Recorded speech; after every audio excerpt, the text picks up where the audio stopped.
আসসালামু আলাইকুম। আমাদের ছোট্ট খামারে আজকে আমরা আবার একটা ভিডিও নিয়ে হাজির।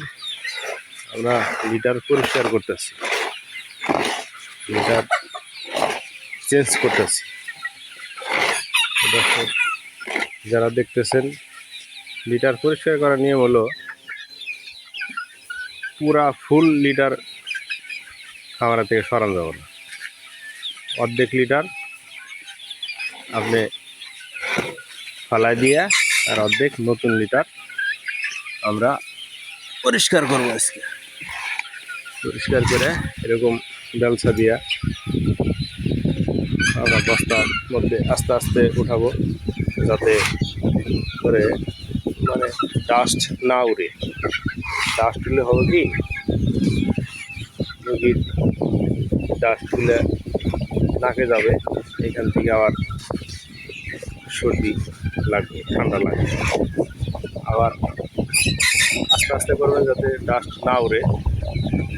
আর দ্বিতীয় কথা হলো যে পুরা যদি আপনি চেঞ্জ করে ফেলান, এটা যদি চেঞ্জ করেন তাহলেও আবার সমস্যা। আপনার ওইটা ডাস্ট পর্যাপ্ত করে উঠবে। ওই ডাস্ট পড়ার ফলে আবার মুরগি বাচ্চা আবার ঠান্ডা লাগে যাবে। যত আপনার ঠান্ডা খাওয়ান না কেন, যত কোর্স কমপ্লিট করেন না কেন, আবার ঠান্ডা লাগে। আর লিটার এসছে আমি যেটুকু করছি, একটু ঝরঝরা আছে, এর মধ্যেই আপনার লিটার পরিষ্কার করে ফেলবেন, তাহলে পশু অসুস্থতা কম হবে।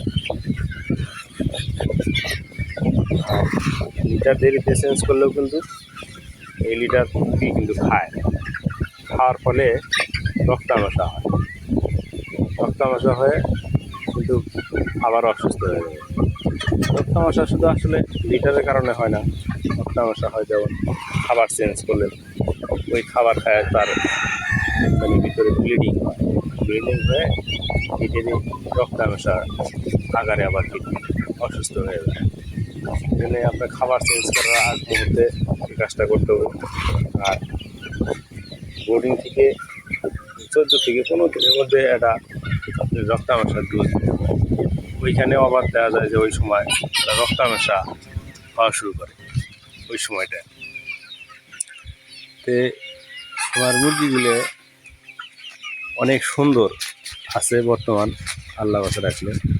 আর একটা হলো, এটি যাবত আমি 5 বছরকার অভিজ্ঞতায় আমি দেখতেছি যে ওই পুটকি ঠোকরাঠুরি করার কারণে দেখা যেত লোম পশম উঠায় ফেলাইতো, একজন আরেকজন যে মানে শত্রু মনে করতো। ইদানিং যে আমার যদি বিভিন্ন মানে জাতের মুরগি একসাথে থাকে তারপরেও কিন্তু আপনার ওই মানে ঠোকরাঠুরি করে নেই। দেন প্রত্যেকটা মুরগিরই আপনার লোম 100% আছে, কোনো সমস্যা করে নেই একটাও। লোম 100% আছে বিদেই মুরগিগুলি একেবারে 100% দেশির কালার চলে আসছে, খুবই সুন্দর হয়ে আছে। তো ঠিক আছে বন্ধুরা, সবাই আমার জন্য দোয়া করবেন। আর যদি আমার ভিডিও দেখে আপনাদের কিঞ্চিত পরিমাণ উপকার হয় তাহলে শেয়ার, লাইক, কমেন্ট করে যাবেন। আর আমার যদি কোনো ভুল হয়ে থাকে সেটাও কমেন্টে জানাবেন, যাতে সেটা আমি শুধরে নিতে পারি। ঠিক আছে, ভালো থাকেন। আসসালামু আলাইকুম। সবাই 5 ওয়াক্ত নামাজ পড়ি ভাই।